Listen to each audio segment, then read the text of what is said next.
What's up, everybody? How are y'all doing today? Good morning. Happy Thursday to you all. Thank you all for be able to join me in the chat. Let's see who is here. Pedro, what's up, man? How you doing? Thank you for joining, man. YGN, what's up? What's up? Thank you for joining me. Sandeep, thank you. Mad Labs, hey, how's it going? Good to see you again. Thank you for joining, man. Hope you all are doing well. I know you guys. It's been a very crazy couple weeks. Camera announcements. This I'm calling this NAB 2.0 because the amount of camera drops that we're hearing about and finally getting to know more about.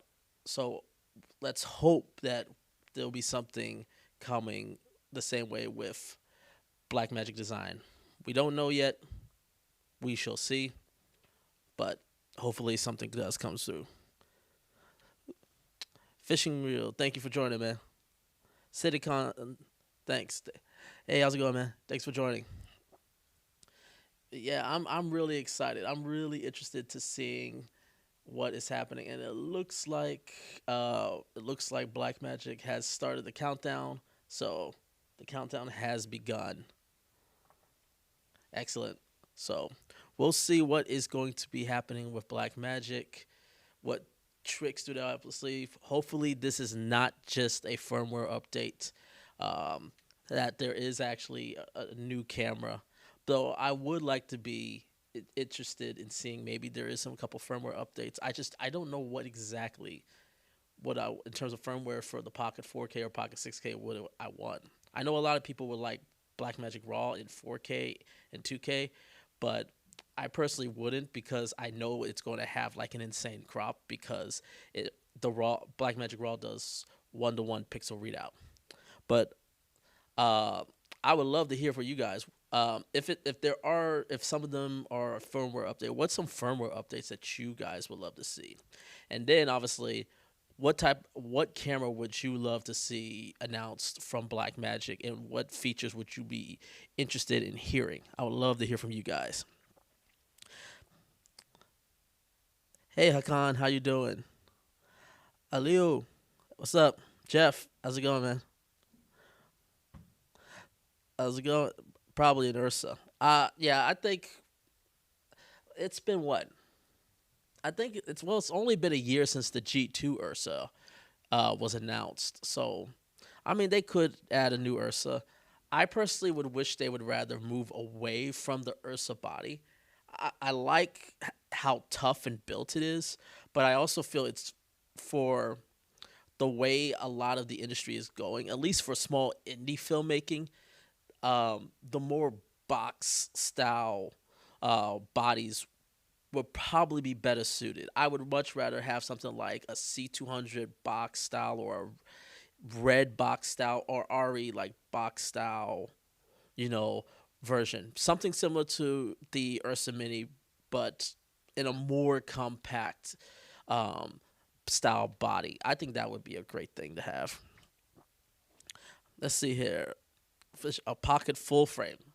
That would be something. But please, for the love of God, change the body. Again, change the body of the pocket cameras.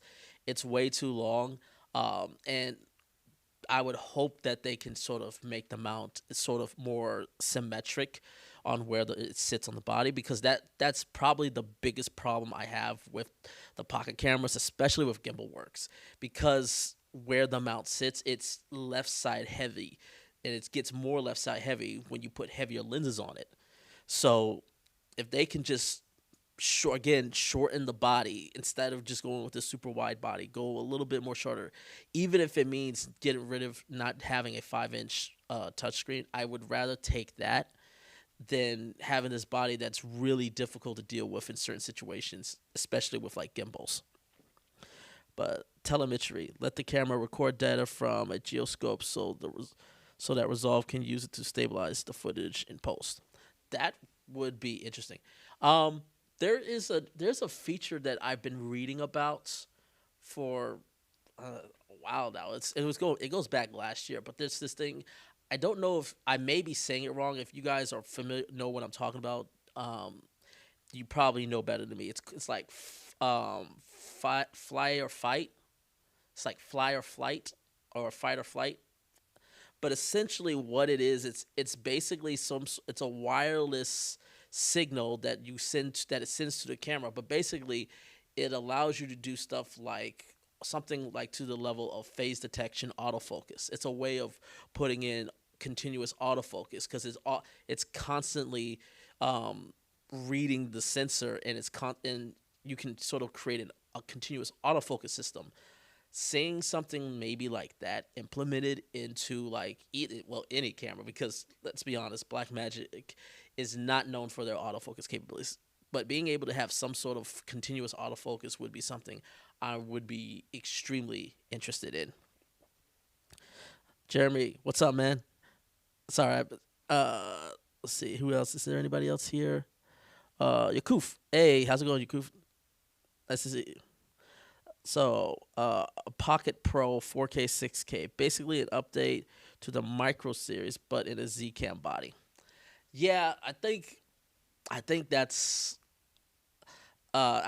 probably definitely something that I would like to see too. Again, a more compact body, because I felt the Pocket cameras, at least the 4K and the 6K, not necessarily the original one, but I felt they were way too wide. Even though I love the screen on them, I love how big and robust it was. I Having a more compact body, something like the Zcam, I think would be something a lot of people would be going for. Be be steady or hyper smoothing from GoPro. Yeah, those are all little things. So hyper smoothing. I don't know about hyper smoothing.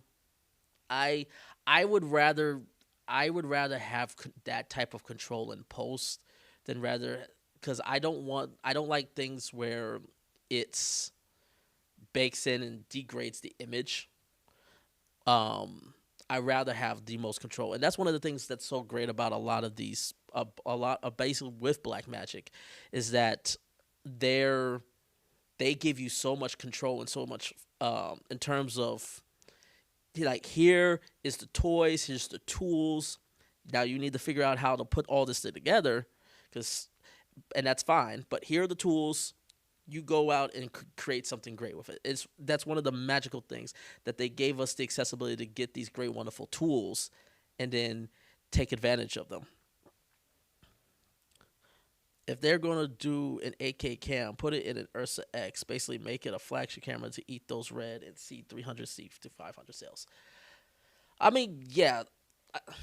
One thing is definitely for sure for me is they're definitely going to have. I said it's in my video yesterday. By the way, little sidetrack if you guys didn't see, because this came late last night.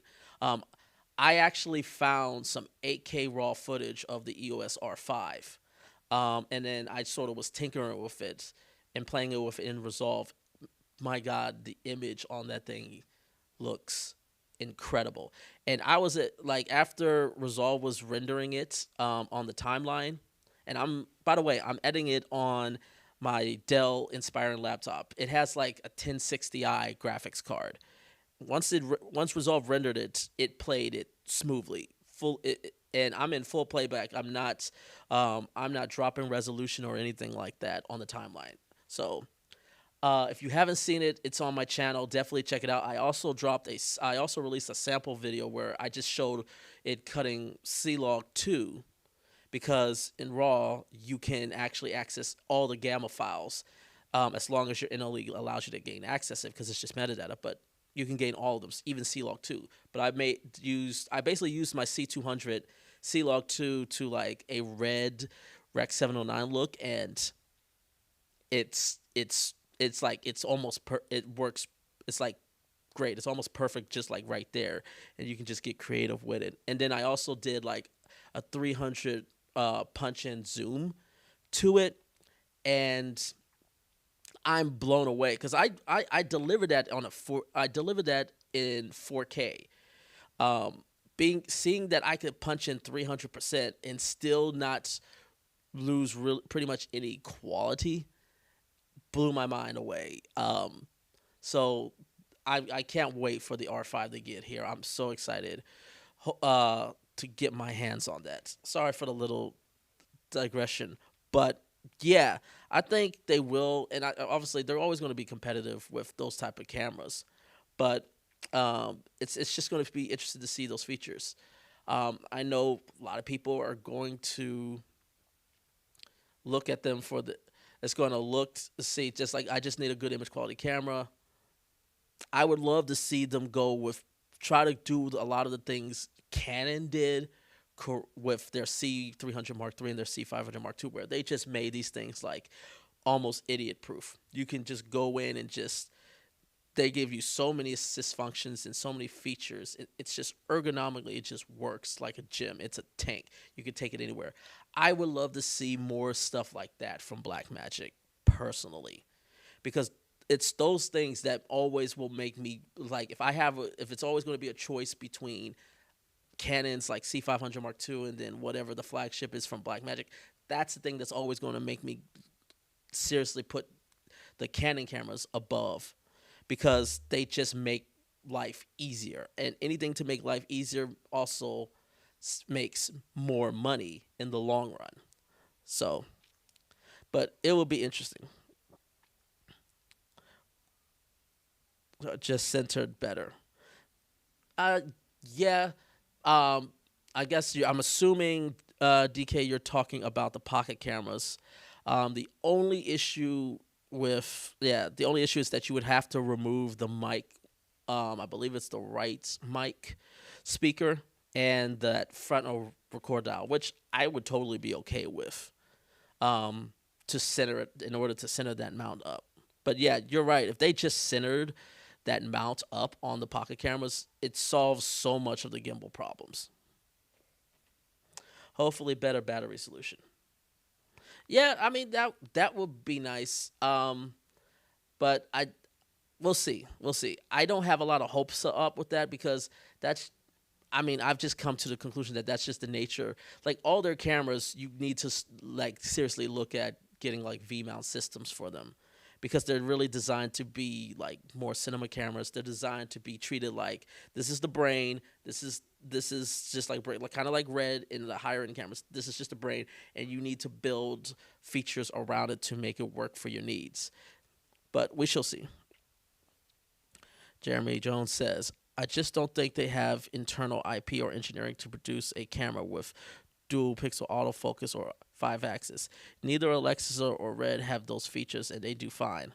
Well, Red actually is now moving to phase detection autofocus. They're working on it right now.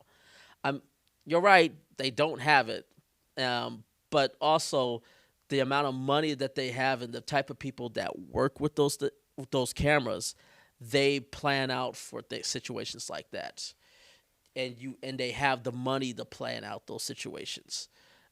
Whereas a lot of indie filmmakers, you're sort of working with what you have, and that becomes a lot more difficult when you got these higher end cameras that can do it, but you have lower end cameras that it just makes it happen, especially if you are working with a smaller crew. It makes it a lot more difficult, and it's always better to try to make the production as easy as possible. And if it means adding certain features like autofocus and 5-axis, like if you guys been following me for a while, I'm not necessarily the biggest fan of 5-axis. I think it's a little bit overrated, because I feel even the best IS cameras don't match the capabilities of terms of just stabilization that gimbals can provide, or even just like simple stabilizers like the glide cams. But and I love autofocus, but I don't, even as much as I love autofocus, I don't use it all the time. But the point I'm trying to make is, they're all tools. Either way, they're tools, and as long as they're tools and they're tools and you can make them work with your job, you then they're doing what they need to be doing. DK Keys, I got you up on my iPhone, the countdown on my laptop, and trying to keep 5 and 2-year-old busy. I need a babysitter. Don't send them my way. I'm already having trouble with my now 3-year-old. I was about to say she's 2. No, she just turned 3. So yeah, and I heard her upstairs. I'm like, oh, hopefully she'll calm down. and not make too much noise. But yeah, man, I hear you loud and clear, man. Been there, done that. Got the T-shirt. So yeah, I got my laptop here. I got my monitor up here to monitor the stream. I'm listening to the stream. I'm listening to Blackmagic stream through my phone. So hey, man, it's welcome to the new reality. But where is everybody at? Where's everybody from? I know we had a lot of East Coast people, a lot of people, and I didn't know a lot of you guys were actually in Pennsylvania, which is great. I live in Pennsylvania for those that don't know. But I love. Where are you all calling in from? Houston. All right, Jeremy. Okay, Jeremy Jones. Does anyone know what the gyroscope in the Pocket 6K is for? This is why I wished for the telemetry option, but I could be wrong about what that sensor is for. Um, I, I'll be honest with you, man. I honestly don't know. I'll have to figure that out and see if I can find out. I honestly don't know. I've never used the gyroscope on the 6K. Um, it's upstairs. It's actually upstairs, so I can, but I'm not exactly sure. Niagara Falls, Canada. Glad to see you. Buffalo. All right, Buffalo. Welcome. Shazam. Hey, man. Good to see you. Good to see you, man. Glad you can join me, man. What's good, bro? I can't wait to see what Blackmagic has to offer. Just received my two zine lenses and ordered the Ursa. Should be here tomorrow. I'm in California. Cali, what up? Hey, which zine focal lengths did you choose? I personally loved the 135 and the 8 and the 50. But which one did you end up getting? Can't wait. It's 444 in Korea. Oh wow, Korea. Okay. Well, thank you for joining us. I know this is late over there, so I really appreciate you, taking time and joining us over here. We got North Bay, Ontario, Canada. Okay. Epic Productions, Chicago. Okay. Midwest is here. St. Kitts and Nevis, West Indies. All right. All right. Sri Lanka, London. All right, we're everywhere. Trevor, man, what's up, man? How you doing? You ready for this, Trevor? Let's see what we got here. We got looks like about 13 minutes. Yeah, about 13 minutes.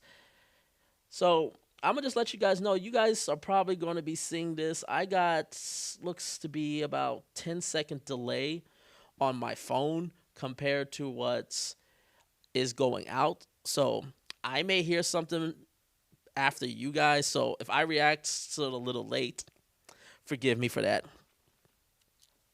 China, all right. Everywhere around the world, thank you guys. Thank you for joining. I really do appreciate you guys joining me out. All right. All right, let's take some bets. What are we going to see from Blackmagic today? I don't know what the winner will get. A big old round of applause from me. um, but let's. I'm okay. I'm still thinking it's going to be an 8K camera. It's going to be there's going to be one 8K camera and then there's going to be a full frame camera. Um, an 8K Ursa, but probably Super 35, and a full frame pocket camera. So those are my two predictions. We're going to get two different cameras. We're going to get an 8K Ursa and a 4K pocket camera. And the reason why I say the 8K, again, if you didn't see um, my previous video, Blackmagic has been making heavy investments in the 8K and getting ready for 8K delivery. It only makes sense for them to have an 8K camera to go along with their broadcast that they're been investing for like a year now. So, and then the reason why I say a full frame because they're the only one right now in the market that doesn't have a full frame option. Everybody has a full frame option. Well, Fuji, but I don't count them. But I'm talking about like the major players, like all the major players that are like a lot of filmmakers and indie filmmakers are looking at. They're the only one that does not have a full frame camera option. So I'm I think we are going to see a full frame camera announcement from them. But I think it's going to be two cameras. One is going to be an 8K camera. The other one is going to be a full frame camera.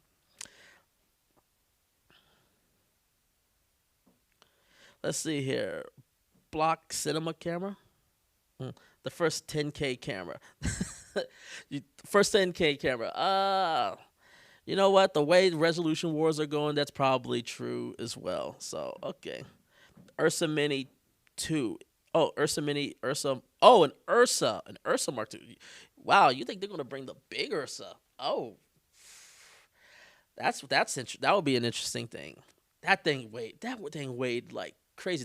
I don't know if you guys ever held an Ursa, like the original Ursa, not the Ursa minis that you see, but the original Ursa. I held it one time, man. I feared for the life of my back just from holding that thing.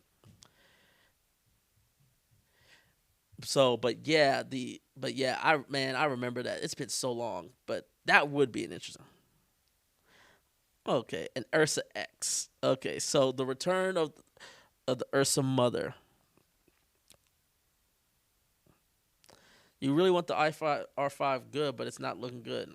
Um, Why do you say that, Video Beauty? I was the footage, that little footage that I saw from the sample footage I found looked incredible for the AK Raw.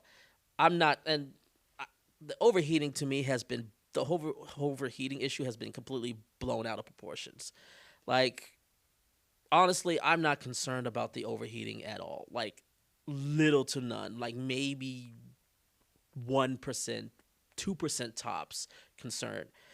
But not I'm not concerned at all about overheating because one, there's going to be tons of third parties that's going to make overheating solutions, and there's ways to bypass the heating altogether, both internally and externally, and still get the great quality that camera produces.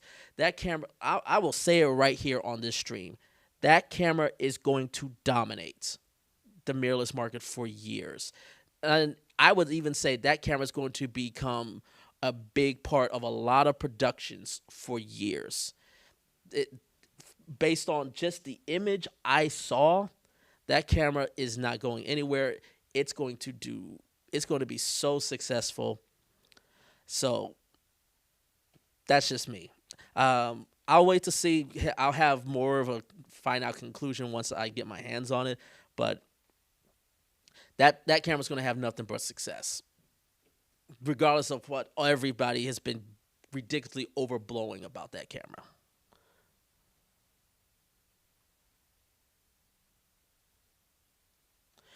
Let's see here. From Sydney, hey Dave, how's it going? Sydney, Australia. Thank you for joining me, man. Let's see here. AK Pocket hoping for autofocus and IBIS. That would be a shaking thing. And I've been saying, I as much as I love Blackmagic, I love the image quality they come with, and that's the thing. They deliver such amazing, great film image quality. I need them to come with something. I need to see them come with something game changing, and IBIS or autofocus would be really, really good. But I need to see something. So hopefully we'll be able to see something that can really, really shake things up. Because I would love to see them do that again. But yeah, I would totally agree. Like autofocus, a good continuous autofocus or IBIS, Dave. I'm totally with you on that. I have the original Ursa and it stays on sticks. Yeah, pretty much. You're not logging that thing around all day doing shoulder running gun shoots. That is a studio design camera. It's a very good camera. It's just it's so big. Ibis, Ibis. To me, the Ibis, like I said, Ibis is overrated. Video beauty. Honestly, you can a lot of that. If there's issues with the Ibis, you can resolve. Turn it off and throw it on a gimbal, and the problem is solved. Throw it on a stabilizer. Problems resolved. The Ibis is never going to replace gimbals. Like there's only a sensor can do so much that compared to what motorized gimbals can do, and give you also still be flexible to give you controls. So if IBIS is one of the big concerns, like I said, there's always a solution. I That's one of the things that has been bothering me about a lot of the YouTube comments, and this is not just about the R5, it's just about camera stuff in general. It's like they put out a problem and they say it's the worst thing, and then all of a sudden the camera's horrible. When it's like, well, if you're a real professional, you know, video content creator, you're working professionally, getting paid for this stuff, you find ways to solve a problem. You don't just sit here and say, "Oh, this is a problem," and then you say, "Well, that's it. This camera's dead." You try to find ways to resolve the problem. So that's. I don't want to go on a rant. I want to be so. I'm so excited for see what this is happening. We got about 5 minutes left. Uh, the first photo camera from Blackmagic. Okay, that would be interesting. Uh, I'm not necessarily a photo person, but I can totally understand, and I would be intrigued by something like that. All right, the Pocket 6K smaller factor. Okay, yeah. So yeah, I'm assuming something like a Z cam size. I think we all agree. If they can, if they're going to give another pocket camera, or even give something like bring like, I think somebody brought this up earlier, like resurrect the micro cinema cameras, like, because they're basically what the Z cams are. But the Z cams are just bigger. So if they just do like the micro cinema cameras, but make them like Z cam size, I think a lot of people will love those cameras. So you can't output RAW externally at the same rate they're recording internally over HDMI. You can't output RAW period with the R5, but that's fine. I don't care to output RAW. I've always rather have RAW internally, and I'm not going to shoot 8K RAW for 20 minutes. I don't know. I know you probably guys know of him, Carlos Quintos. Me and him chat all the time. He even says he would never put 8K RAW and record that continuously. I don't know a single person who has worked even with high resolutions like 8K who record continuously, especially for 20 minutes. First of all, it doesn't matter 20 minutes. You'll probably run out of media space before you even hit that 20-minute buffer anyway. So it's not going to be a big deal because I'm going to record for a very short period of time, cut it off, and then, go to the other thing, cut on, and shoot again. That's how it's going to be. I don't know, like I said, I don't know anybody who seriously would look at that for continuous shooting, or even 8K, just 8K in general, shooting continuous. Oh, we're getting music now. So it looks like it's going to be starting soon. But we got 2 minutes, 45 seconds. But yeah, so as long as if you're managing your shoots, the overheating or any issues with that is not going to be a big deal. And I would rather record RAW internally than any or sort of external. Yeah, so the camera photographer, Blackmagic, R5. Anyone who knows what they're doing is going to shoot around a minute at a time, 8K or 4K 120. Exactly, Shazam. Exactly. Like, if you know what you're doing, you're going to make it work. If you are a true professional videographer, video content creator, cinematographer, you're going to make it work. Autofocus, no need.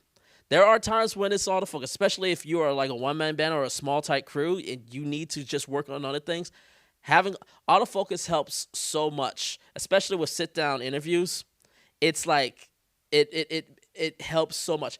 I actually had a wedding where I was basically they were shooting on pocket cameras, and then I was on my C200, and basically it was the first dance. They were doing the waltz, and I never lost focus the entire time, whereas every other camera had to constantly refocus, and there was times where they lost focus.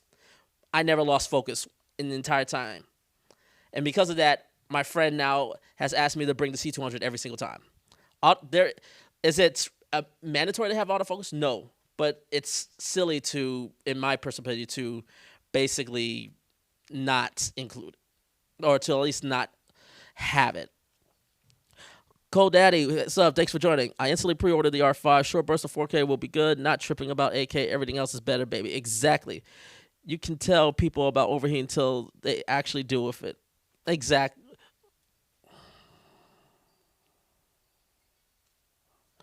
I like to see them come out with their own magic booster with IR cut.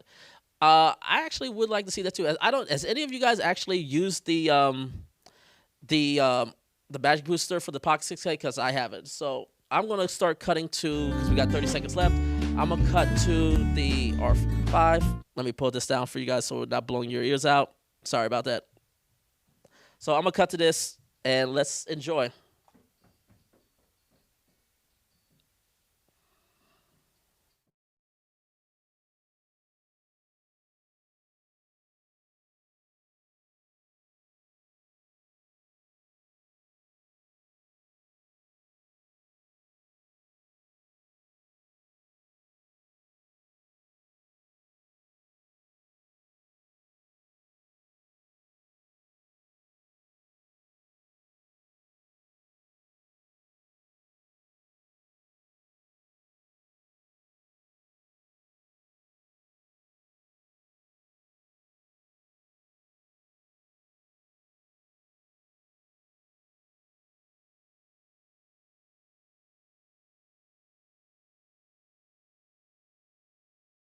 Because we kind of got the feeling that if we wanted to make some cheaper models, how Sorry would we, about that. You should have if you're you should forcing have people sound to out. Can y'all get hear some it? features they don't really need, it can increase the cost. So we did a bit of research, worked out kind of what features people needed, which ones they didn't need, and we removed some of the less used features, and we've got some new models, and they're called Blackmagic Video Assist 3G. So there's two models, a 5-inch model and a 7-inch model.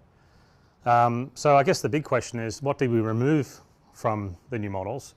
Well, we really focused on the features that add cost to the design. So what we did is we took out the, they're almost the same, but we took out, they're pretty much exactly the same as the 12G models, but we took out a few things. So these new models are 3G SDI models, so they're HD SDI. They do all the formats up to 1080p 60. And also we've changed the screens. They're just a standard LCD screen, not the HDR screens. HDR screens use a lot more power too, so you get a lot more battery life with standard screens. We record on standard SD cards. There's no external USB for external USB recording, and we don't have any Blackmagic RAW, but apart from that, that's pretty much it. Everything else is the same. So that's pretty exciting. So what I'll do is I'll bring out the two models and show you. If you just want to use it really for monitoring, so here's the 5-inch model. Then that saves cool. There. And if you're just using it sort of more of there, so you can see they're very similar designs. Delivery, I'll show you meaning the back. you're using it for maybe you're using it to so they're very similar to the 12G models. Or capture what I'll do is I'll plug one in and show you. But 1080 so I've got only. some batteries here. Yeah. And I can show you. Yeah. Let's keep watching. Put the battery in the right way. I've got some video here I can plug in. I can turn them on. There it is there. So you can see, I'll straighten it up so you can see on the overhead camera.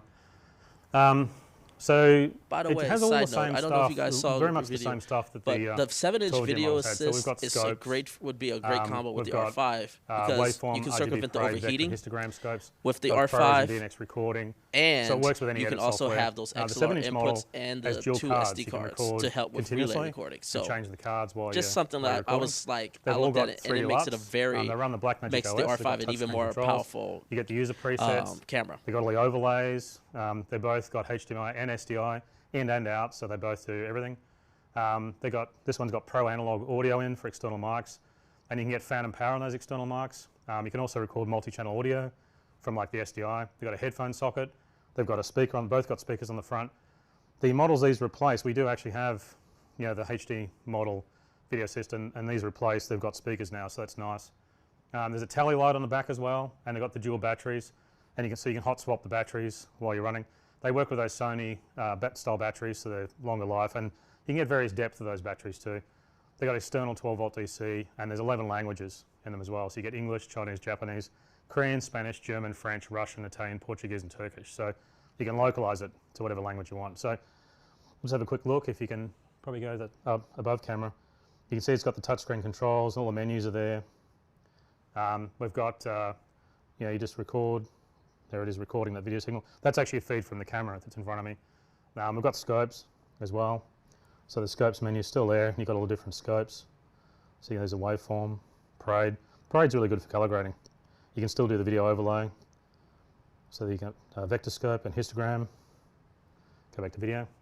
You've got 3D LUTs in the 3D LUT menu over here. So you can select 3D LUTs. So it's all there. So it's pretty exciting. Now these will be available today. So the Blackmagic Video Assist 3G, the 5-inch model, will be $495, and the Blackmagic Video Assist 3G, the 7-inch model, will be $695. Not bad. Now these exclude not bad. Like GD, I said, of I course. think they would be better suited so they're much lower cost now. And if you know, for something like they're such if a you great wanted product to do for, something so many like different uses. I think you can they're use them using for, great with their it's test A10 equipment Pro, for where you broadcast. want to just You know, send they become a recording remote out to a master recorder for A10 this Mini, or even the video professional assist. versions because they've got SDI. But for the So you can use them in bigger R5, professional the gear. lack of Upgrade any old 4K cameras to modern functionality, codecs and monitoring. I think it's. But they're a nice new modern I don't design think this, now. So I we've got think the the 12 HDR, G the and 12G 3G models are HDR, both a very similar especially the design now. 7-inch So version, will use be the same great for the batteries R5. and they've got speakers and all the features. So they're really, really exciting. Okay, Oh so no, there the is prices are one great. more I quick think thing I want to show for what before I they can move on to the offer, camera. basically it's like they Our got Ultra Studio Mini recorder and Ultra Studio Mini inch monitor products for are the very price popular. of a The Ninja problem 5. is But they're a bit old now and they were Thunderbolt 2. And essentially Thunderbolt 2 is obsolete. I don't think there's any computers available with it anymore, but it's getting pretty rare. So we've got 2 new models and they replace the old models. I'll bring them out and show you. In fact, I'll move the video assist out of the way. Make some space. So Bad here's Lab, the so new you models still here. don't There's have the sound? Ultra Studio monitor. We've changed the name slightly. We've just let me know, dropped you the guys, Mini if you're not so we getting don't get sound. confusion with the bigger ones that are rack mount. And there's the Ultra Studio Recorder 3G. So they are there. Now these new models have Thunderbolt 3, which I can show you. Todd says he on has the side sound. there, so you can Are you see guys having sound the issues? Thunderbolt 3 port, and Are it you powers able from to the Thunderbolt 3 as well. And because Thunderbolt 3 is faster, they've got some new features, which is also nice. The older models only had 1.5G HD SDI, Okay. so that limited you you to guys 30 have frames a sound. All right, second. just But double these check. new models are now 3G SDI, so they work up to 1080p 60, all the formats up to 1080p 60. Also, the old models only had Rec 601 and 709 color spaces, so they were pretty much just the HD and SD color space. And they also only worked in YUV.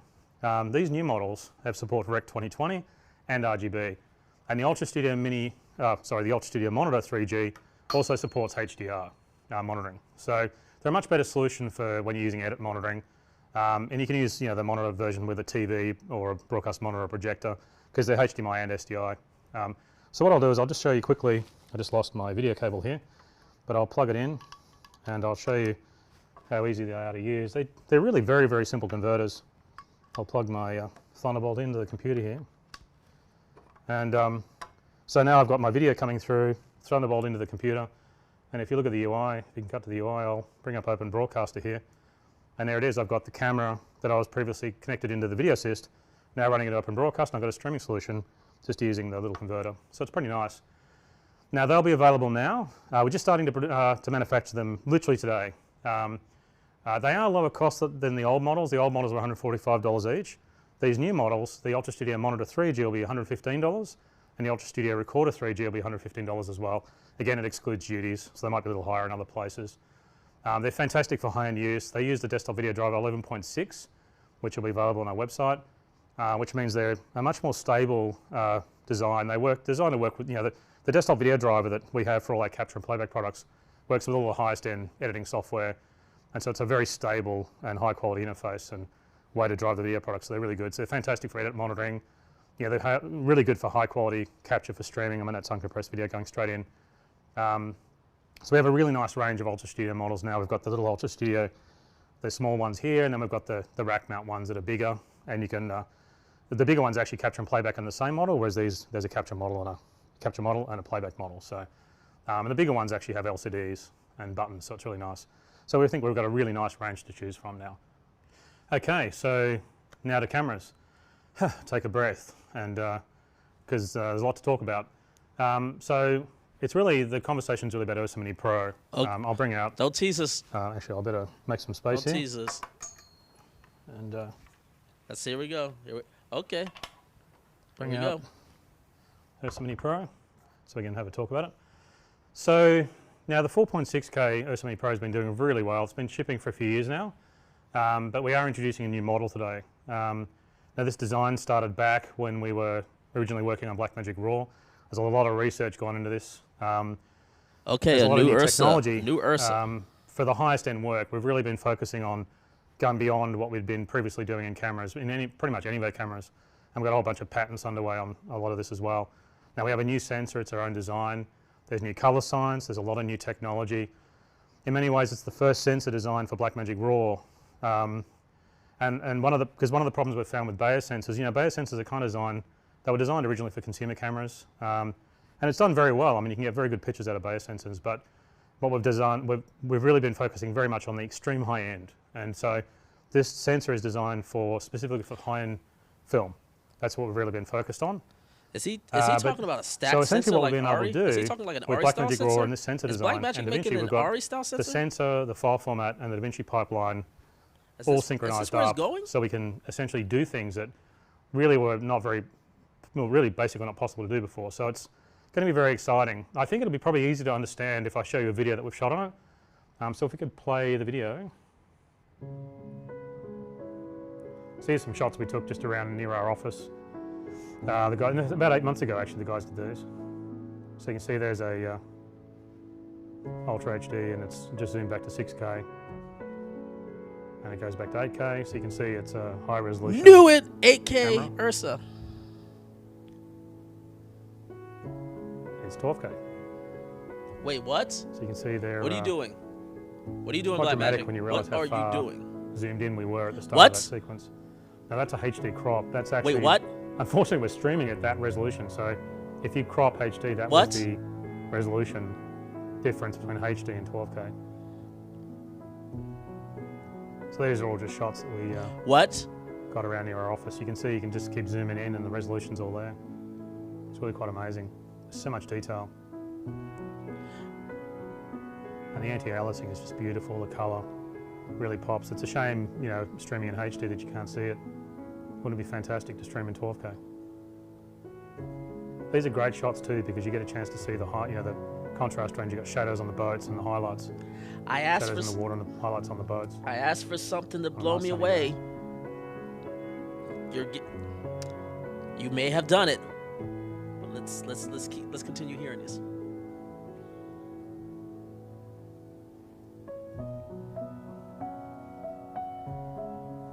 Colour fidelity is fantastic. I'll get into that in a minute, but there's some a lot of new technology we've got in here.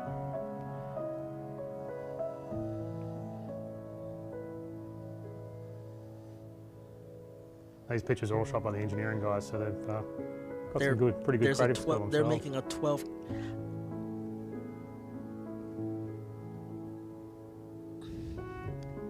What's amazing about 12K is the textures. Just the texture, it's just so subtle and clear. It's a level of clarity that it's like watching IMAX, it's just incredible.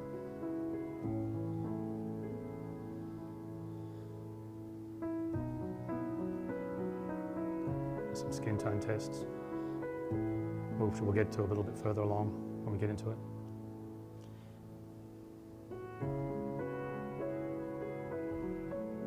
This is the little studio we have out the back where we do a lot of our camera tests. It's actually part of the engineering office. So we just do colour and skin tone tests and things out there.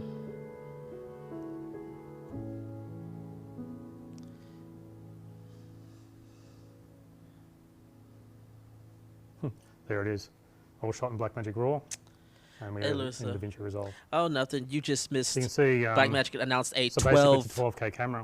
So I'll camera. turn the camera around, and you can see the other side. And you can see we put a 12K logo on the side, so you can tell which model's which. So I guess the first thing to talk about is why Ursa Mini Pro. Well, the good thing about Ursa Mini Pro is it's really our new technology development platform. It's a great camera. It's got all the features and controls that you need for high-end work, but the entire internal electronics and all the cooling system have been ripped out and replaced. So the outside looks the same, but the inside has been completely changed. One of the great things about this model is it's got an interchangeable lens mount. It'll actually ship with a PL lens mount. I mean, it's got ND filters, it's got dual C fast cards and SD card recorders built in. It's got a super speed USB-C expansion port, so you can record an external disc, but we've actually moved that to the back. In fact, it replaces the rear LAN connector. There's still a LAN connector on the front over here, but we've put USB-C on the back so you can plug the external disk in without you opening the door. The good thing about USB-C is it's faster and it's more convenient to plug an external flash drive on, because the flash drives are really fast and they're massive size. I mean, they're so big. The good thing also about using Ursa Mini Pro is that all the accessories will still work. So the shoulder kit, the viewfinder, battery plates, they'll all work. A lot of people even use the studio viewfinder. They put that on top when they do production work with the studio viewfinder, because it's just a lot less fatiguing than using the EVF for long work. So I'll go through some details about the sensor now. So it's as I said, it's a 12K sensor. In fact, I'll show you the sensor. I'll move the camera over here. I've got some here. Okay. So, oops. There they are. So there's the sensor there. So if you can zoom in and get a shot of that. So the sensor resolution is actually 12,288 by 6,480. It's got obviously deep bit depth. It's Super 35 at 14 stops. The dimensions of it, I'm going to read my cheat sheet here, are 27.0336 millimeters by 14.256 millimeters. So it's got a 30.56 millimeter image circle. It's basically a 17 by 9 DCI, which is a 1.8963 to 1 aspect ratio. It's 80 megapixels a frame. Its native ISO is 800, but it works with all Super 35 and APC lenses. Now the camera will have a PL lens mount installed by default with the high-end camera. It's totally exactly, Trevor. And the PL mount obviously has the context with the Cook lens protocol. Is really things good like that. So you at get things file like the compressions. lens. So I'll put the sensor down. I'm just with the shocked they're connections, still you get the using lens, CFast. model and serial number and iris settings I and would have focus thought they distance would and have zoom gone with position, CF all that kind of Express because stuff. it can handle a Comes lot through and more gets saved into data. the meter dial. But So that's really cool. I'll get these sensors out of the way. maybe they found a way. I have a feeling you have to use seriously high compressions to So really I guess the big question, of course, is why 12K? with that camera. So we thought a lot about this. In 12K. And I mean, in many ways, we're trying to address the highest end workflows. And so when we really looked at Why? Please tell us. there's a bunch of reasons why we thought that it'd be much better to go beyond 8K. To essentially get good 8K. So, I mean, the most obvious one, of course, is it allows reframing shots. If you've got more resolution, you can go a little bit wide and then reframe and you don't lose resolution. In many ways, it's also sub-pixel 8K. I mean, so this is what really is nice about it. So we're shooting really 12K to get 8K, good 8K. You really need some extra resolution. We generally do that. We go a little bit higher on resolution. But there is actually a more important reason that we went higher resolution. A lot of high-end film guys and broadcast guys, actually even particularly high-end broadcast guys, they want full RGB. I've actually got an example. I can show you how this was previously done. So I've got here a prism that's out of a broadcast camera. If you look at there. And so what is normally done to get full RGB is people put 3 sensors on a prism. So if you get a close-up, I'll quit moving that around so you can see it.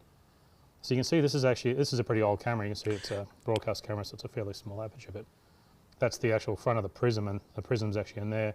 Then you have a sensor, a red, green, and blue sensor mounted on the prism. The problem with that is you get optical distortions. Anybody want to take a guess what the price is going to be? So what we thought would be a better idea is to use, the 12K gives us so much extra resolution that essentially it's full RGB, and it's in a single sensor. So it's kind of a bit like an electronic, or kind of a solid state prism. It's like a virtual prism. I'm kind of with you, Spirit. I think this is going to be like 12, it's kind of, we think, a nicer way of doing it. Plus, of course, you got the extra resolution as well. So this is really the reason why we went so far beyond 8K. The same thing. I mean, $12,000-$15,000 range. Feature film resolution, but we thought let's go beyond that. 12K for 12K. Now, of course, is there a downside? Well, are we asking everyone to shoot with 12K, and so we're going to have all these higher storage problems? Yeah. No, not really, because in fact we've done a few other advances to eliminate that. So obviously Blackmagic's RAW is pretty efficient with its compression and its quality, but we also support lower resolutions. So you can actually select lower resolutions in the camera. Now, before I mentioned that, something about Bayer, we're not really a Bayer pattern, we're a different pattern and it's symmetrical. So what it means, we've got the same amount of red, green and blue in the pattern on the sensor. So we can do in-sensor scaling, we can actually scale in the sensor itself. So you can actually switch to 12K, 8K or 4K in the camera, and so it's like you've got sort of 3 cameras in one. You can just pick the resolution you want, and then it'll let you record natively in that resolution. Because the sensor's symmetrical, we can actually scale on the sensor itself. So I'll show you that. I'll turn the camera on, and I'll swing it around. That's really clever. That's really clever. So there's 3 sensors in here. So I'll open the There's door 3 up so you sensors in can the see. camera, and basically, I'll bring the menu up. if you want to drop resolutions, it just switches to So if you look, the resolution you can of get that a shot of sensor. that. So it switches to the how's that 8K look? Have you got a sensor, shot and then there? it switches to So you can the see 4K there, so it's a sensor. native Super 35 12K camera. Is there It's even a also a Super 2K 35 option? 8K camera, and it's a Super 35 4K camera. So at those resolutions, it's a full, you're getting the full sensor, and it's not cropped. You don't have to crop to get that. And there's no binning problems. You don't get any aliasing issues. You know, the scaling's actually in the sensor. And because it's in the sensor, it actually reduces the data rate coming off the sensor as well. So the frame rates go up. So what it means is we can do 60 frames a second, up to 60 frames a second at 12K, but we can do 110 frames a second at 8K. So I think that's really nice to have 110 frames in 8K in the camera. And of course, we can also do 110 frames a second at 4K, and these are all at full sensor. But if you go and you do crop, then you go up to 220 frames a second if you're using Super 16, the Super 16 area on the sensor itself. And there's 2 different Super 16 resolutions. There's 6K at 120 frames a second and 4K at 220 frames a second, which I just mentioned. So you've got a bunch of options of what you can do, and you select the resolution as you can see in the menu there, and then pick the aspect ratio you want. Now the 12G SDI output supports Ultra HD for monitoring, and there's a zoom control that you go in 1:1 so you can zoom and focus. And when you're running 12K, the compression rates can get a little high. I'm done. So we've actually done another innovation. There's a whole bunch of things we've done said, to handle this Lee Bandit, he workflow said 14 stops issues. of dynamic I mean, of course, range. if you select the lower resolutions, then it's not a problem. But if you are recording at the high resolutions and lower compression rates, because you're doing very, very high quality recording, we support using dual card recording, so you can get up to 900 megabytes a second, and it'll record onto both cards. What's really nice about that is there's Blackmagic RAW files on both cards. The camera, obviously, it's a Blackmagic RAW camera. But if you lose one of the cards, you get half the frame rate. So you can still, it sort of almost protects you from if you lost, you know, if you've got 2 cards and they're kind of tied together and you lose a card and you can't then read any file, there's a level of protection there. If you lose a card, you still get video, but it's half the frame rate. Now the Blackmagic RAW SDK handles all that, so application developers don't need to do anything. The SDK itself will actually see those 2 files. You just put the 2 files and 2 cards in the same folder, and the SDK will put them back together again, and you'll get higher speed, higher quality playback. But there is a USB-C port on the rear, so as you can see here, I think if you can get a shot of that, you can see down there, I might, oops, sorry, that way, got angled that way. You can see you can plug a flash drive into the back there, and you know, the flash drives are really big these days, so you don't need to use the dual card feature if you plug a flash drive in the back, and because it's now on the back, it's much easier to access. Now we've also done some improvements in Blackmagic RAW. We've got a much, much higher playback performance. I mean, really massively optimized. In fact, there's still a lot more work we're doing, but particularly on the Mac platform, the metal technology has really helped a lot as well. So we're actually able now to do 12K on a laptop. So what that means is, I'll just quit Open Broadcaster there. What it means is that we've, again, tried to make working with 12K as easy as Ultra HD. So you can record 12K files and you can edit on a laptop, and we thought that was pretty important. So what I'll do is I'll show you that. I'll move the camera over the side here. I'll go out of the menu. Let's plug a flash drive in. I've got a flash drive here. Yep. Yeah. So we'll plug that 12K in. on a laptop. He's about to show you 12K on a laptop. And I'll swing myself around there. I've got something. There we go. So I've got a flash drive plugged in, and if I record on that, you can see now you can see the light flickering now. If you can get the overhead camera, you can see that there. So now it's basically just recording onto the flash drive. I think I've got that set to Q5, but that's 12K. It was set to 12K, I believe. Let me have a look. Yes, there it is. So now I'm recording 12K to the flash drive, and you know, you can put those flash drives, mount them on. There's a bunch of different mounting accessories. So there's some movement there. You can see my hand I'm still moving laughing, around. guys. So obviously still working with flash laughing. drives is really, really nice. And also the other thing is, you can tell we've got a ton of time on that flash drive. I think if I move it around there, can you see can you get a close up of the time remaining on the screen there? No, you can see no, we've got Jeremy. a long The K-Wars record duration on that flash have drive only as well, because begun. the flash drives are just so big. That's what's really nice about them. So I'll move the camera back and get a bit more movement in there, and we'll stop recording. And now I can unplug the drive. I'll move my sensor out of the way. I'll put it over here. So now if I plug the flash drive in the computer, and you'll see the disk mount, and I've got DaVinci Resolve running here. So what I'll do, in fact, I've got a really nice, some nice skin tone what I'll do is I'll load in our disk.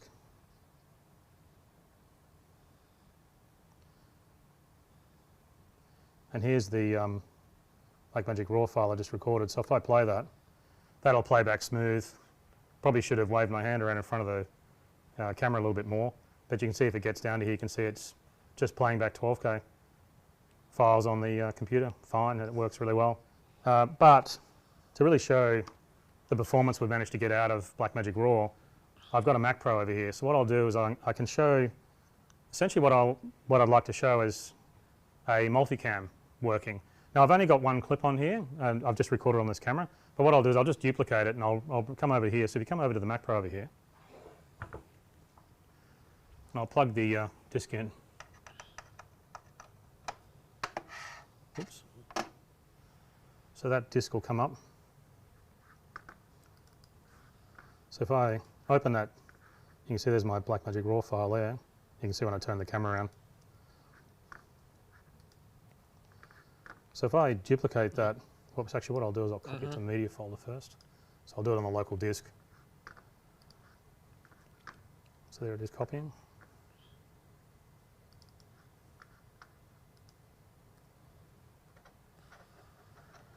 So what I'll do is to simulate a multicam, say if you actually did a shoot with multiple 12K cameras from different angles, DaVinci Resolve can actually, the sync bin in the cut page in DaVinci Resolve can show you all those angles all synchronized together.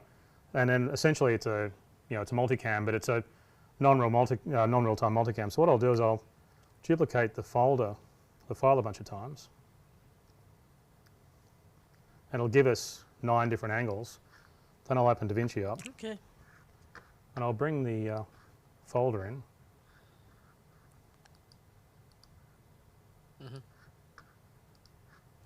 So now I've got all these files here. You can see obviously this is a Mac Pro, so it's pretty fast. But what I need to do is, what I'll actually do is give them all a camera number, so that the sync bin will actually put them all together as a multicam, and then I can play them all. And you'll be able to see how I can do that. So to set a camera number on all these, I just need to go into the sync bin here and give them a camera number. So, because unfortunately, because I duplicated them all, they've all got the same camera number.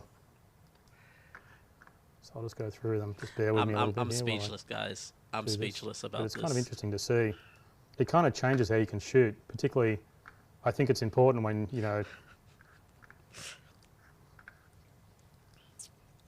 Blackmagic said this 8 goes up to 12. I think it's important when you're doing.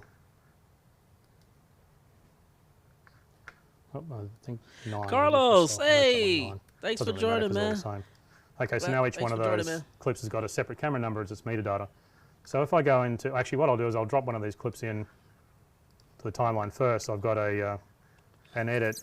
Now, what the sync bin does is it looks at the timeline of where you're at.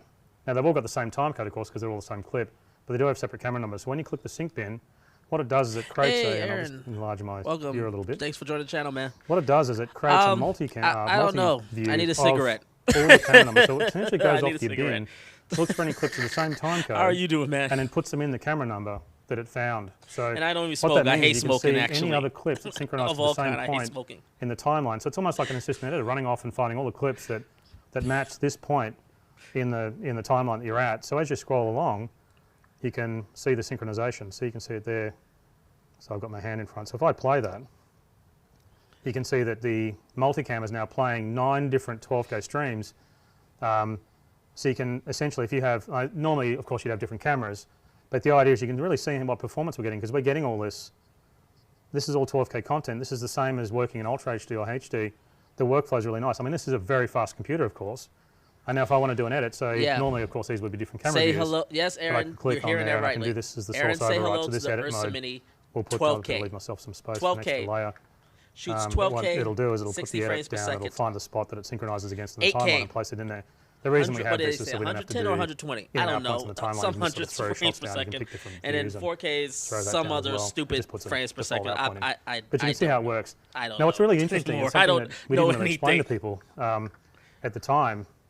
You can see really how amazing this is. You know, it's just editing on 12K is just the same as editing, you know, and I've got the camera pointed at myself at this point. But you can really see how it just makes it super easy. Now what's really interesting about this is, if anyone's used the sync bin, really the big advantage we had of the sync bin when we originally designed it was it's essentially a non-real-time multicam. Because the problem with multicam is you've got to play all the sources in real time. So we knew this was coming, right? We knew we had this big 12K sensor that we're designing and it's going to have so much data, and we're really freaking out, wanting to make sure that it's usable. Like we didn't want to have 12K just bog down every computer. Luckily, Apple came out with some really fast machines, and you get some really fast machines now. But so essentially, one of the reasons that we designed the sync bin is that it's a non-real-time multicam. It gives you more time to make creative decisions. You can just scroll along the multicam instead of being forced to do it real time.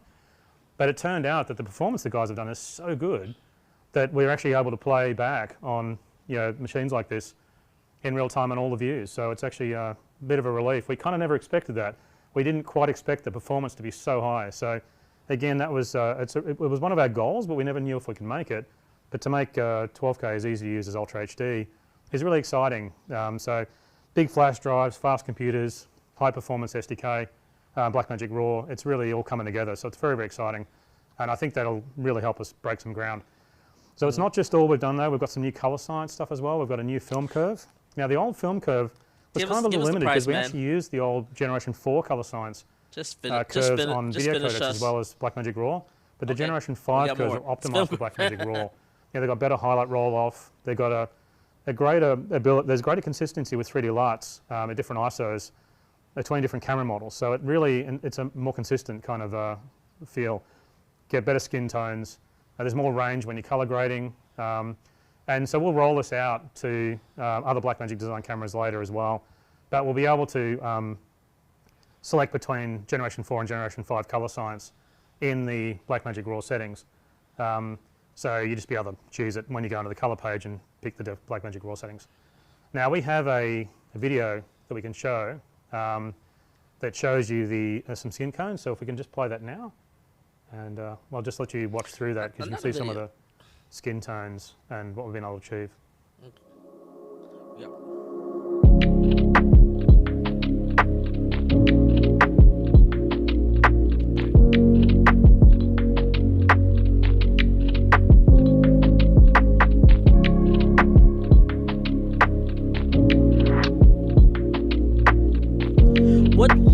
Here's the thing.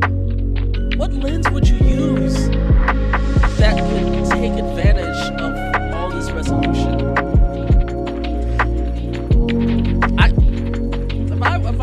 If I was to show up on set with a 12K camera, but then showed up with like a nifty 50,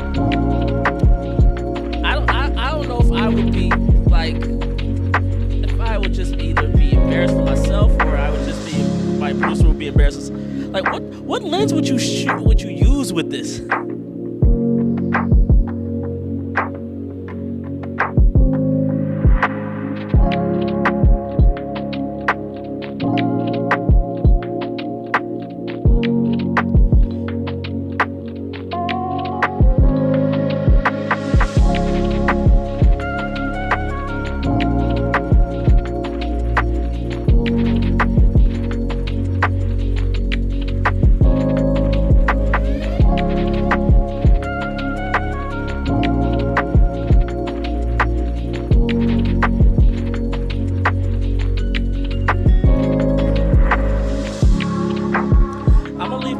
About Canon and every other industry at the end. I'll leave my thoughts at the end after the stream is over.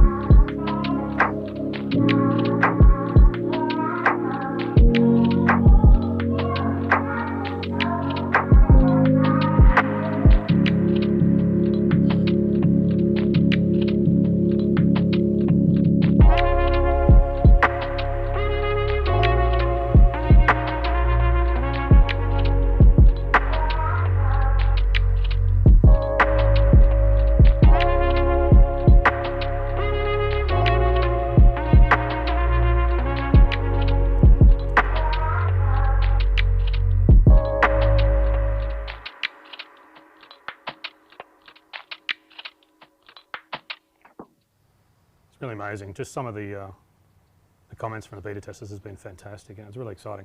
So Now we're going to have a skin tone demo clip download. So if you check out our website, we'll actually have some of those skin tone clips, the Blackmagic RAW camera originals, on the website. You can download them. They come straight out of the camera, so you can do some test grades.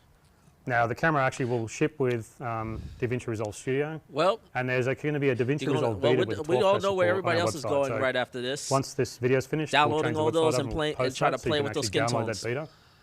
Now there is a bit more work we're doing in the SDK. Though and everything, we'll probably you'll be able to spending download like that 30 beta minutes and downloading try the one 12K single clip. shots out those demo clips. Now it ships with a PL mount, but you can buy an EF mount for photo lenses. They're pretty low cost. We've got the interchangeable lens mount on this camera, so it's good. Now we're going to roll it out a little bit differently than what we normally do. We're going to ship the high-end DOPs first. There's new technology, and it's never as available as you want it to be. It's never as affordable as you want it to be, actually, as well. And I think what's really interesting is we're quite curious about some of the early beta testers have found the whole 12K, it behaves different creatively, and it's really interesting, and they've got a lot more out of it than they expected. So we'll ship to the high-end DOPs first, because we want to get some of the feedback from those guys about kind of what it means to use 12K on high-end work. And so that's the chips and technology is one side of it, but then it's how you use it is the bit that Blackmagic was set up to originally really support. So that in some ways is almost more important than the technology. We want to learn a lot more about what the 12K and the Generation 5 color science, really how it responds and how it acts and how it creatively works. So the reason we're announcing it now is so we can start shipping to those high-end DOPs first. The general shipments will start in a couple of weeks' time, and we'll work as hard as we can to get the camera shipping and get them out there. Now the new Blackmagic Ursa Mini Pro 12K will be priced at $9,995, and I'll be really excited to see $9,995. See how people use it. $10,000. Once we get them out there in a wider range, we start seeing a lot of variation of how people use it in different ways. I'm sure they'll have some unique creative styles and stuff we haven't really thought of, and that'll be interesting. Now the DaVinci Resolve 16 public beta to support that 12K we posted, but we're still working on some cross-platform support on the 12K. We're a little bit behind. In fact, macOS actually is ahead, but we'll be working as hard as we can to get this work complete.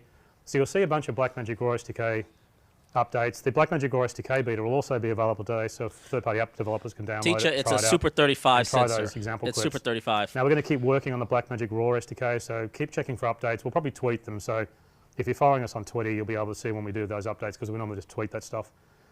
The sample clips will be there, so you can see some clips that have come out of the camera itself. So you can download it and do some test color grades yourself, and really let us know your feedback. I'm really quite curious. It's these things sort of live in the lab for so long. You're limited in how much you can really do until it's launched. So once they're launched, it's much more exciting. Now it's worth talking about some of the. Now this is really the production camera. It's not really a studio camera, but a lot of our cameras do have studio camera support. We do have the SDI camera control protocol in the camera for like tally, talkback, things like that. The only thing we don't have is we don't have the in-camera color correction, and I think the sharpening thing that comes on the video out so it's not really a studio camera, it's really a production camera. So it doesn't have the internal color correction, but it does have all the control stuff. It's got all the camera control features, plus of course there's Bluetooth in there. It's the same Bluetooth protocol, so all that stuff will work as well. So you can do the camera control stuff through the SDI protocol that we have, but it's not really a full studio camera. And obviously it's 12G SDI. I feel like he's teeing up. One of the other things we've done is because we've got for another USB, camera. We have a more advanced external recorder. So you don't just have to use an SSD. You can also use external disks. SSDs. So what I'll do, I'll bring it out. Here it is here. Now what this does, we have obviously we have a version of this for the Ursa Mini Pro 4.6K camera, but this one is designed for the 12K camera. Now it's a similar form factor to the original Ursa Mini SSD recorder, but it's more advanced. It uses USB-C. In fact, I'll get the discs out and the cable. Because we've got USB on the back, we can use USB instead of SDI, so you don't lose the 12G SDI outs that you did on the Ursa Mini Pro 4.6. So you don't lose the monitoring outputs because you don't have to use the 12G SDI connections for the communication of the disc. So there's the disc in there. There it is there. So this mounts on the back of the camera, and then the battery plate mounts on there. You can see the USB port on the back there, and you can see there's a USB port that I showed you before, and there's the USB cable. Now we have these little locking, maybe you can get a close-up of that actually. If you see there's a screw hole there, and there's a little screw thread there. I don't know if you can get a shot of that. Now, you bolt this on the back, it'll power from the camera directly, and then the USB plugs into the back. It comes with this cable, of course. and you can screw it down so that way it's nice and solid. Now it supports the same SSDs. I'll leave that cable there, so you can see it's quite nice. It supports the same SSDs that the yes. and that's an 8K SSD is in the there actually. largest That resolution. the previous model did, so you can put an SSD in there. But it also supports I these think new you have to go to NVMe something like based, Panavision. 7.5 Like mil, Panavision 2.5 has inch some U.2 like drives, beyond which is one 8K here. camera. They look similar to SSDs, But but like, if you look across there, that's there's not. actually some I extra don't even pins. think that's even So they're purchasable. similar. Like, You can it's also use the only M.2 available drives through, with an like, adapter. certain The major M.2 rental ones are the ones houses. that are inside the computers. Now those little So this boards is that going to be the plug onto first the motherboard. consumer They're actually very, very fast. And so consumable you can get an adapter for purchasable those, and you can also put that in. camera So that shoots 12K. this will do both SSDs and these new faster drives. And so it does basically the two different types of drives in the same unit. And the other model didn't do that, it just did SSDs. Now both of these types of disks are really fast. So it's great. You can essentially you don't need sort of to mount the flash drive because you can basically put it inside the back. Now the Blackmagic Ursa Mini Recorder, which is the name of the new model, will be priced at $395, and that should be available in a few weeks' time. And it looks really good on the back of the Ursa Mini Pro 12K. It's a completely self-contained unit. So there you go. So that's all I have today. I hope you found the updates really useful. I think hopefully it'll really help people in their production work, and this is it's a new era in technology for us, and I think it's really exciting. I'm pretty sure. Well, that's all we needed. Products obviously with some better affordability. But then also we've got some really high-end stuff here with the Ursa Mini Pro 12K. So I'll be really excited to see how people use it. Again, stay safe. It's a dangerous time really at the moment. These things don't seem to be getting better. So look after yourself. Hope to see you soon, and thanks for watching. Bye.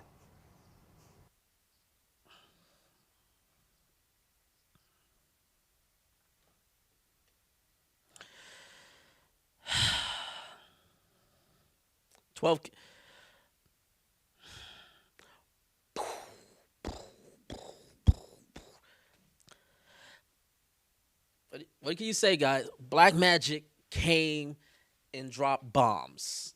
They dropped a lot of bombs. This is revolutionary. This is going to be interesting. It's definitely interesting to see what it can do. I am more interested to see how much of a draw this is going to be. I think for that very high end, because clearly this is targeted for the high end. I think a lot of them are going to pursue that.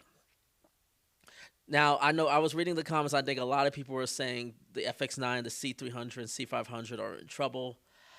I don't necessarily agree with that. Those cameras have their own markets. And especially like something like the FX9, where it is heavily, it's heavily in the broadcast, where broadcast is very heavily already invested into those Sony cameras, and the C500 and C300 are like very big docu series cameras, as well as with the C500 very big cinema cameras.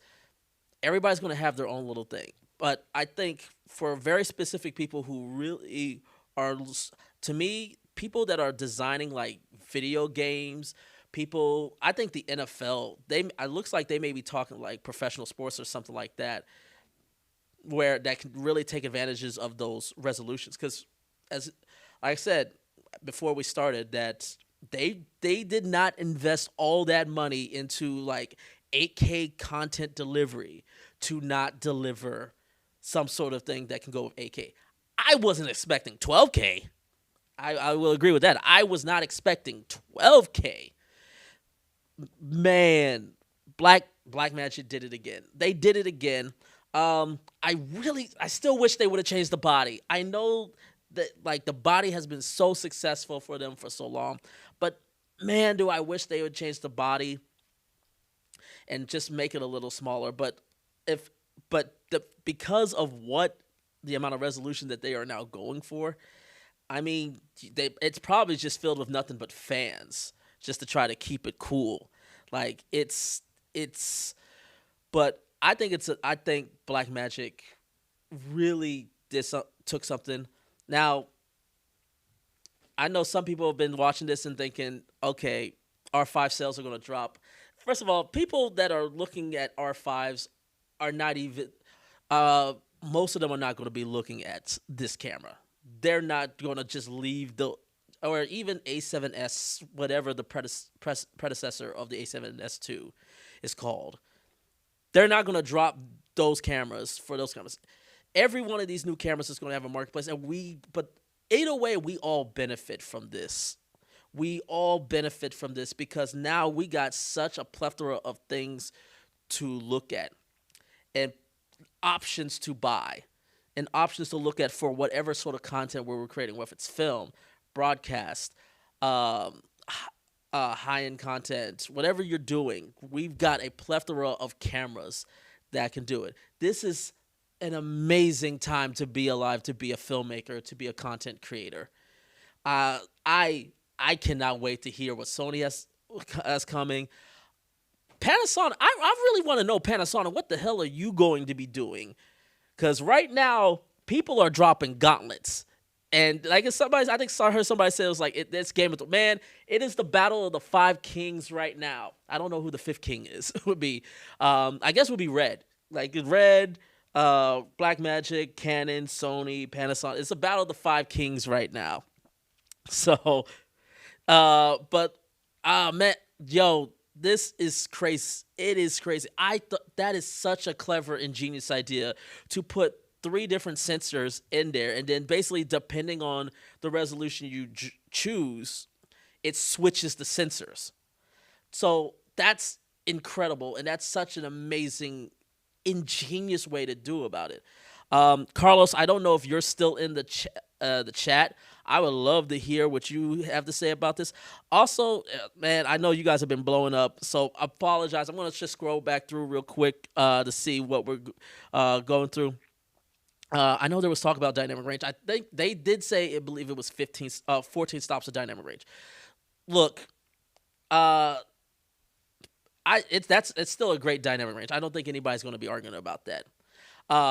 C500 has a slightly better. C300 still has slightly better, but it's really all at the end of the day. It's just about knowing how to capture the information. That's the whole point of dynamic range, is being able to understand how that information is captured. I'll be really interested to see this new color science and this new gamma curve that their film mode is going to be. Now I'm going to just read through you guys as quickly. So, holy shit, 158 viewers. When did this happen? Oh my God. Thank you guys. Thank you guys so much. Yeah. So, let's see here. Blackmagic really does cater towards independent filmmakers. Yes, dude, but I'm really sort of, I'm not trying to be a negative, because I'm really am like blown away, excited for what Blackmagic has done. I'm just trying to figure out what scenarios would filmmakers use a camera like this. Like I can see very big high-end productions using this. I can see people who are like heavily into like the video gaming and using like Unreal Engine and stuff. Like this is going to be a killer in the gaming world, in Unreal Engine and all these other like CG advancements. This camera's going to be a killer. And I can even see this in sports. I'm trying to just see, like, in terms of independent film, where would this sit? And I don't know just yet. So Carlos says, I would take dynamic range over more case personally. I agree. I totally agree. Because at the end of the day, as much information you can compact into a file, having dynamic range, being able to manipulate the contrast and the colors will show how much better quality over necessary resolution. And that's always been a given. That's why so many people are now moving to HDR, why HDR is moving so fast, and why everything is sort of moving towards HDR and not necessarily moving to 8K, because our eyes can only take so much of resolutions to the point where we won't see the difference. But dynamic range, seeing the contrast, seeing the differences, our eyes it's a lot easier to see that. So personally, I think, I agree with you, Carlos. I would rather have a camera with more dynamic range, but it's still 14 stops. So let's not poo-poo like this is like some some lame dynamic range. Hell, even the R5's 13.5 stops, it's still really good. Anything above 12 stops of dynamic range, like 13 and above, is still really good dynamic range. All right, Trevor, 12K Pocket next. Um, I mean, the 6K I've already had a 6K, at least I've seen. It's not my 6K, but I have seen a 6K go up in smoke. I fear to see what will happen with a 12K. Let's see here. When highlight recovery is applied, the camera has lots of dynamic range. Yeah, but again, it's sort of you're relying on the ability of resolve instead of what the sensor is actually capturing. Um, but again, I would rather have more control than actually just relying on trying to apply a mathematical number to get that extra dynamic range. But highlight recovery is still a beautiful thing. I use it all the time for Pocket 6K. It does so well for that just last bit. 8K Pocket will be sick. Totally agree. Totally agree. There's nothing wrong with the dynamic range already. Exactly. I heard him say cameras. Yeah, I was thinking there was going to be, because the way he was teeing up, I thought it was going to be more. Isn't we already went into that. Uploading a 1 minute 8K clip to YouTube takes 45 minutes with a gigabyte internet connection. So, totally agree.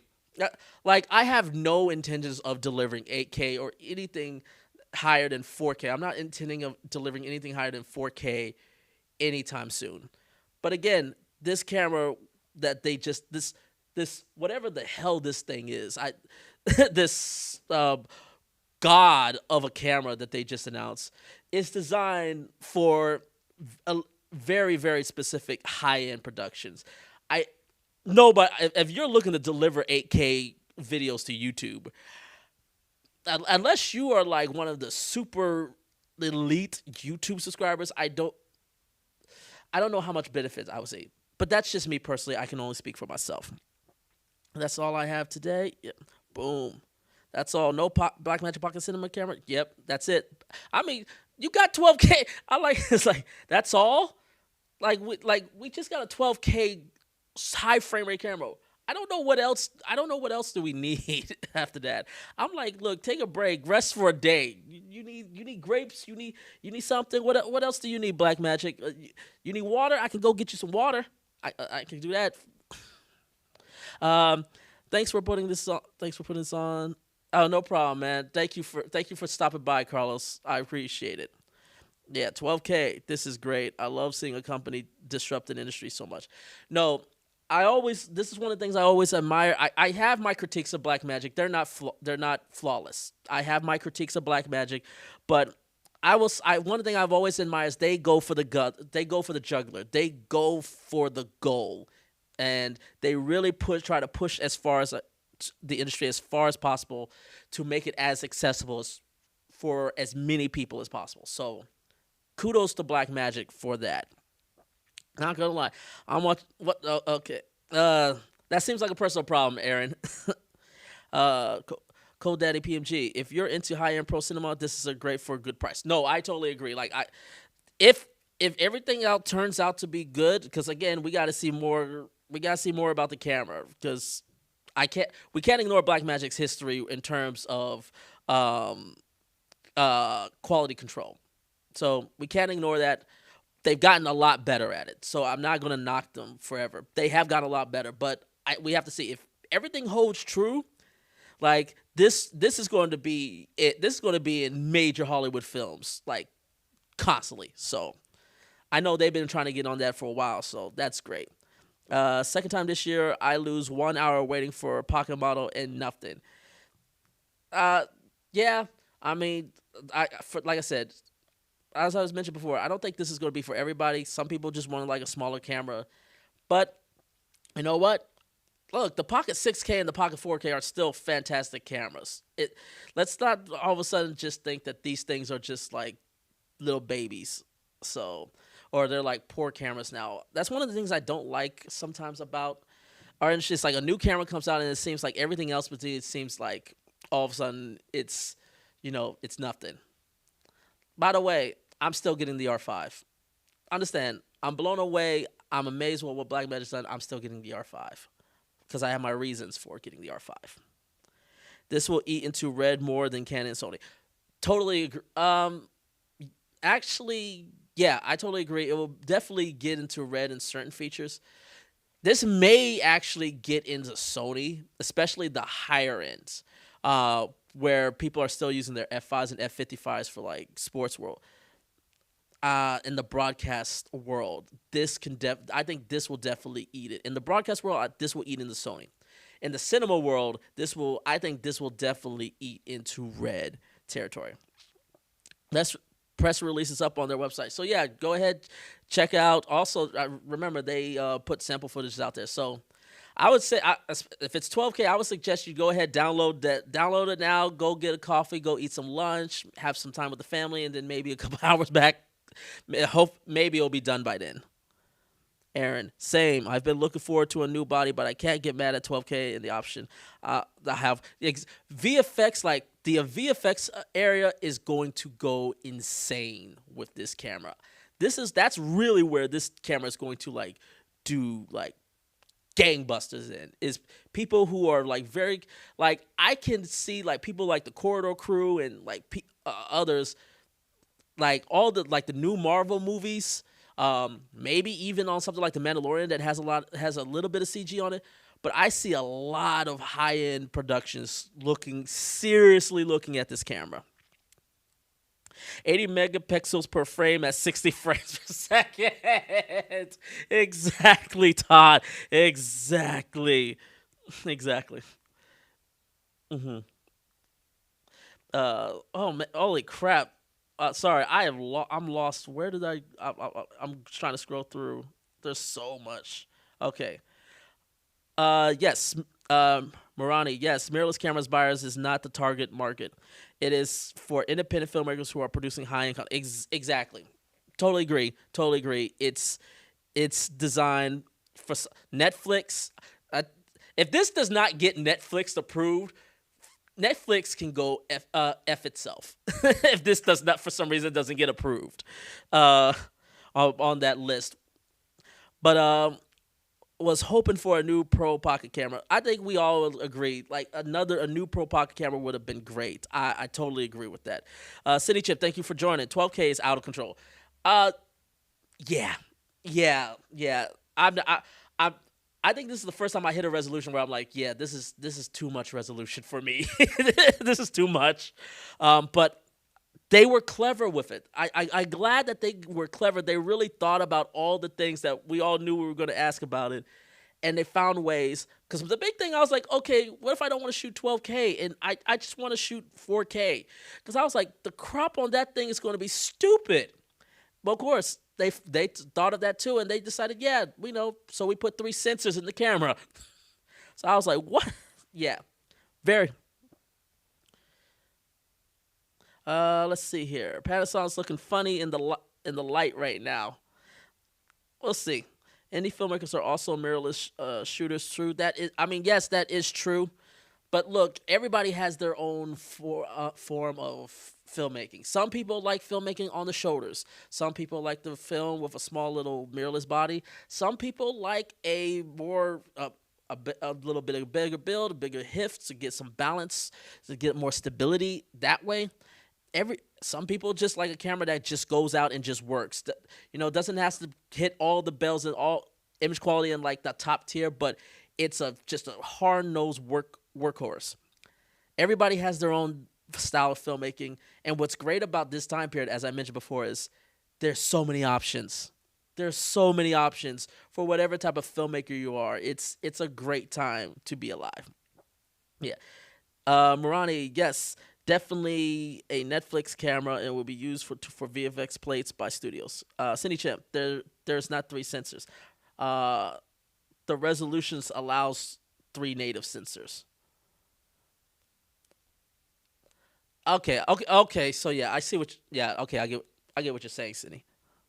All right, that makes sense. All right, Morani Lewis, yes, but I don't know if there's mirrorless shooters. Okay, JT Film Studios. I confess, I was wrong that it wouldn't be 8K, but 12K. Wow, 240 frames per second in 4K. What? Yes, it's like these.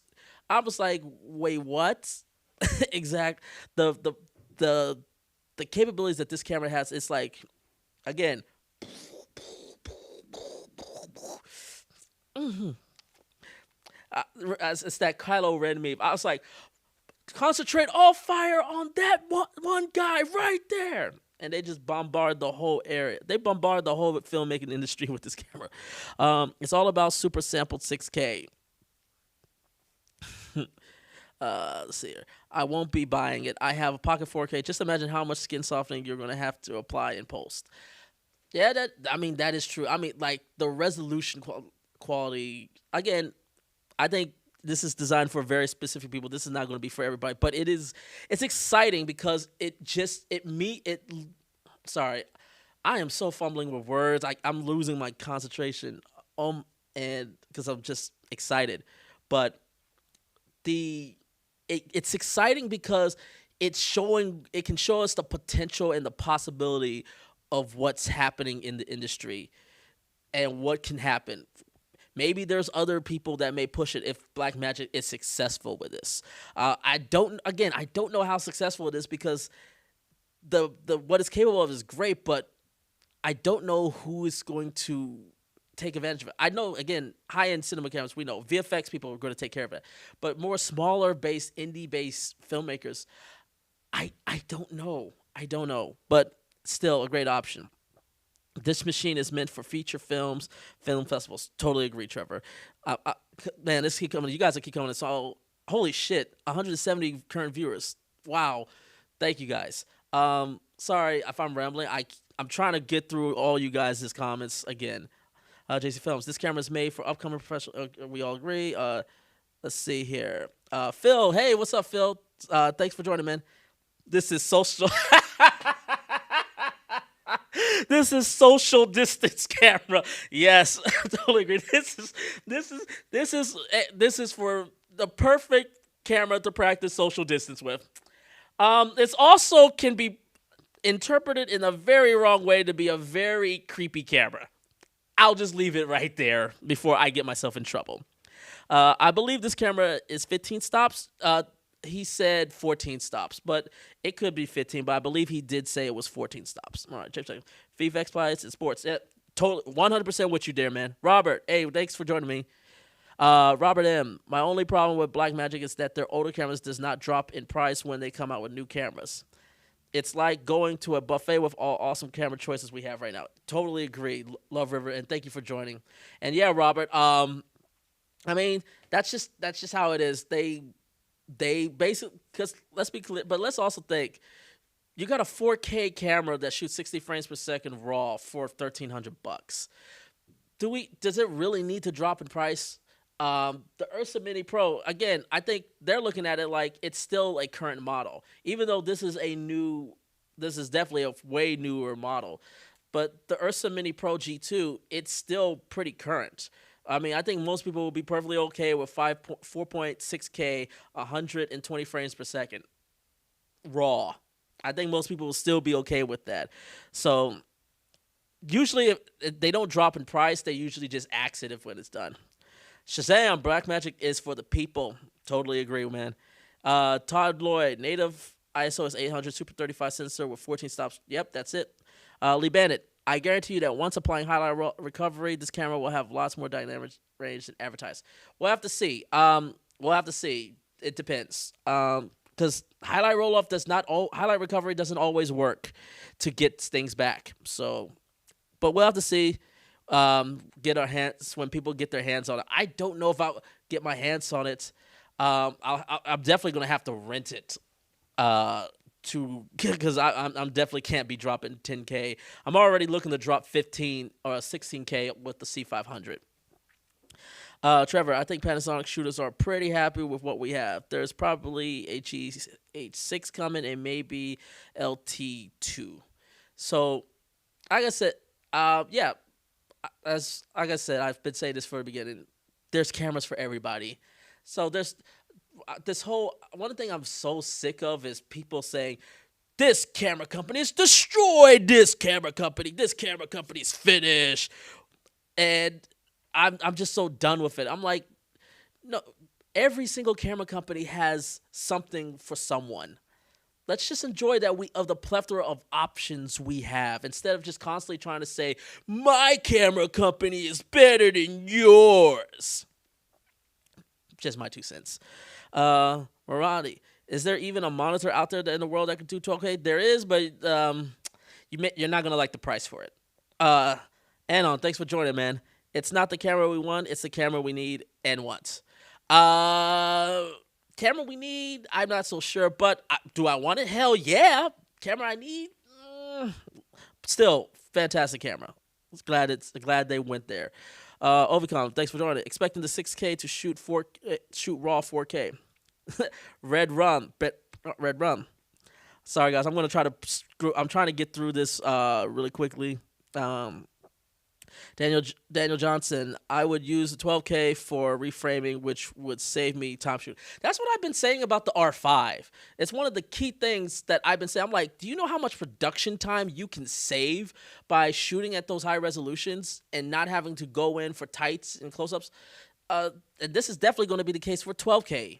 So, like I said, I dropped a video showing this sample 8K raw footage of the R5, punching in at 300%. 4K and still delivering a great quality image. It's amazing. So the options we have around the world today are fantastic. City Chip, directed to DP, just point the camera at an actor and I'll reframe it later. that's exactly it. Just be like, there, okay, click, all right, done. Morani Lewis, a key thing that Grant stated is that the sensor was designed to work with Blackmagic RAW. That should make an extra difference. Yeah, but I will say this. I hope Blackmagic RAW gets more metadata control because it's one of the things I miss so much about Cinema DNG. I don't, as interesting as good as the highlight recovery is, nowhere near as good as just using the highlight metadata that was in Cinema DNG or even in Canon RAW Lite. It's not nearly as good as them, me personally. It's worth mentioning that the 6K has been tested to have similar dynamic range as 4.6K. Maybe a change in how they rate dynamic range. I mean, possibly. I don't know. It looks like the new sensor actually has more color data than before. I would hope so. It has 12K resolution worth of color, so I hope there is more color. G2's going on sale, baby. Really? Interesting. Let me see real quickly. Let's see. Products. Cameras. Ursa Mini G2. Oh, well, no. Sorry. Oh, they're not on sale yet. Okay. So, they're still $6,000. Probably this sensor will find its way to the pocket format, able 120 frames per second in 4K. I don't know. We'll see. I mean, look, if Blackmagic's shown anything, is that anything is possible. One of the things I commend them for, they show that anything is possible. And then with those stills, you could shoot a photography session in 1 minute. Exactly. So who do you need? What doesn't matter if you need you got 12 frames per second or 14 frames per second mechanicals. I got 120 frames per second 12K. I got 60 frames per second 12K. Just do this motion. I got it all. Don't worry about it. We just want a full frame pocket 4K camera. Well, unfortunately, it looks like we're going to have to wait a little while longer.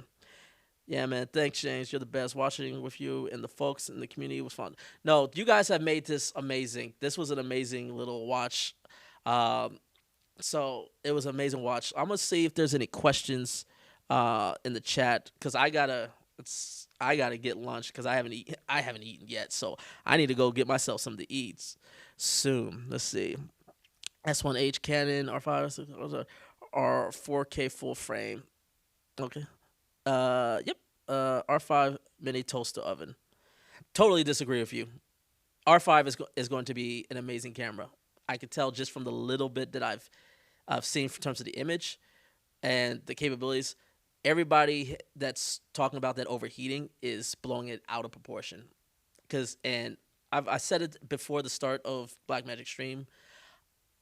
I have like maybe 2% concern about the overheating. Because if you actually know what the hell you're doing and you're being a professional about your job, you'll find a way to work around it. So I have no concerns about the R5 in terms of overheating issues. So Dalen Johnson, we need new updates for the Pocket. Who is 4/3 and Super 35? Look, I think Micro Four Thirds. Like Panasonic is still going to be delivering GH series cameras, Micro Four Thirds cameras. They've invested way too much into that. They're not going to throw it away. I know a lot of people are saying Micro Four Thirds are done. They're not. They're going to be here for a while.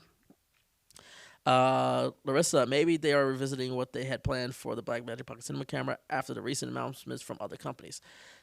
I mean, it's possible. It's possible, but people, I don't.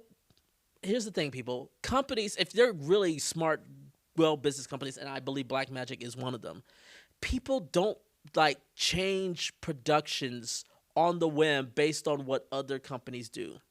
People, they watch, they monitor, they discuss, and then they may eventually change course. But they don't just all of a sudden just stop.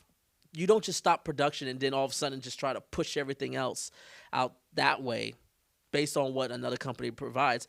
You go with the plan that you had set in place, and then seeing how the market goes, you adjust then. But you just don't change just because one company changes. I think all the media storage, it was also pretty vague launch, as most things a DP would ask were just ignore. I agree with that. All right. Aiden Vlogs, thanks for joining, man. So, okay. All right.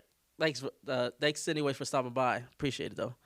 13 Stops, Pocket Films, thank you for joining. Game Changer, absolute nuclear disruption. Wish there was more focus on more dynamic range and dual gain sensor. But, man, as everybody, we want everything. As content, as filmmakers, we want everything. I mean, they damn near gave us everything, and yet we always just we still find something wrong. That's amazing. It is amazing to me. It's like they gave us 12K 60 frames per second, 8K 110 frames per second, 2K 4K 240 frames per second. Yeah, we're still finding something to complain about. I just we're a needy bunch. We're a needy bunch. 10K is still 10K sushi. I mean, yeah. Look, it's bargain. It's highway robbery.